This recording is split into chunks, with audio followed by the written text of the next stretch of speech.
Hi, ladies and gentlemen. Welcome to part 5 as to how I got my bold and beautiful life. In my first job, basically, it was in Madhya Pradesh where we were working. One of my friends got ill with malaria, and then I found him simply sitting at the guest house and watching TV. And then I didn't know exactly what malaria was about. And then I saw my friend sitting daily in front of the TV. I said, "You look fine, my friend. Why are you seeing the TV and you say you have got malaria?" Now, my friend, being very mature, he just looked at me, smiled, and left it. Now, why am I saying it?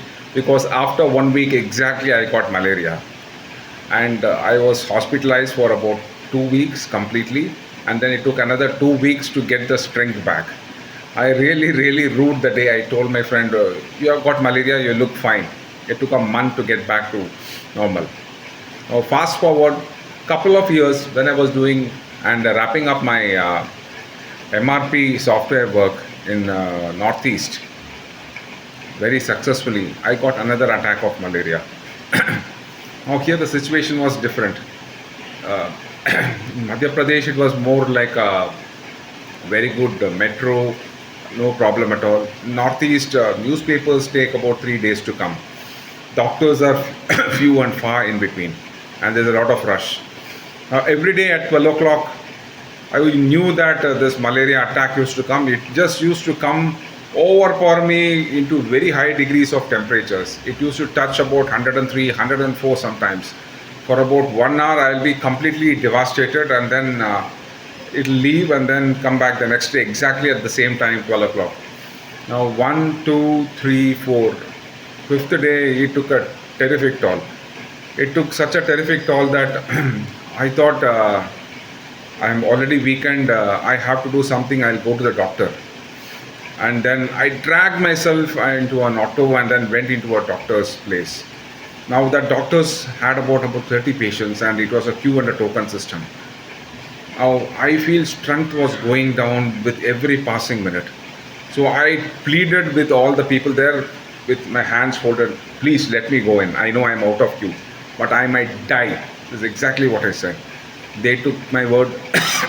They really believed what I said. They allowed me. Then I went to see the doctor. The doctor was a very renowned person who had left his practice in Mumbai and had come down to this place, Numaligarh. He looked at me top and to bottom. "What the hell you are coming here for?" There was disbelief in his face. A person who's really going to die is coming in front of him and saying that, "Please save me." That was the look I could get. "You have come at so late a time, and then I don't know, we will take a chance with you in the hospital." He was supposed to give me hope, but that was the condition I was. And then I somehow got my friend at that time and told him, "Please take me to the hospital. If I don't go to the hospital, I will die." It was very clear. There is a concept of faith going out of you and facing death. That was the situation I was. So that was the situation. And then before going to the hospital, I called up my mentor and said, "Please help me shower blessings. I'd be lucky if I am alive, and I promise I will turn a new leaf completely once I get my life back." And then till the time I went into the hospital, I had no faith. The moment I stepped into the hospital, the faith came back. Yes, now I think I can fight to live another day. I was there for a week in the hospital this time. Somehow got a little bit of my energy. And as promised, I told my God that 5 years I have done, so please forgive all my mistakes. I will turn out a new life now.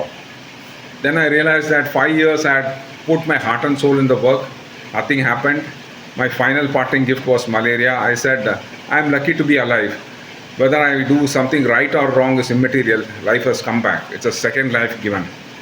So once I got the strength back, I just got up, packed my things, and I told my boss saying, "You somehow managed to do your work. I am leaving this place for good. I am lucky to be alive." I told him and said, "You can get somebody to do the work, but I can't get my life back." So I didn't even write my resignation letter. I just left that place and then came to Chennai for good, thinking that I will somehow find out a great work for me. But that was not to be. After I landed in Chennai, I thought I'll get top shot jobs because my work was very good for 5 years. And you know what? 5 months I didn't get any offer, nothing. I was wondering what is happening. I should be getting a lot of jobs, but nothing was coming through. Then finally, in the sixth month, I got into a very respectable firm at that time, and I decided I will change my life completely if I go into that firm, and it really changed for the better. That's how I had my life. I gave up my safe job. I could have risen to the top. I left that and I decided I will start in a new firm, only with the confidence that yes, God will take care of me. My parents will provide food for me. I had nothing with me actually, no money, nothing. Everything had gone down. And then I started a new life after 6 years of doing my first job. And then in a matter of few years, I started rising rapidly to the top.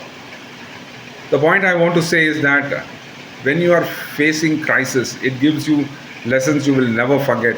You will never forget to the end of your life. And then those lessons, if you start thinking seriously and act later, you will craft your bold and beautiful life. I did really craft my life after twin attacks of malaria. The second one was almost fatal.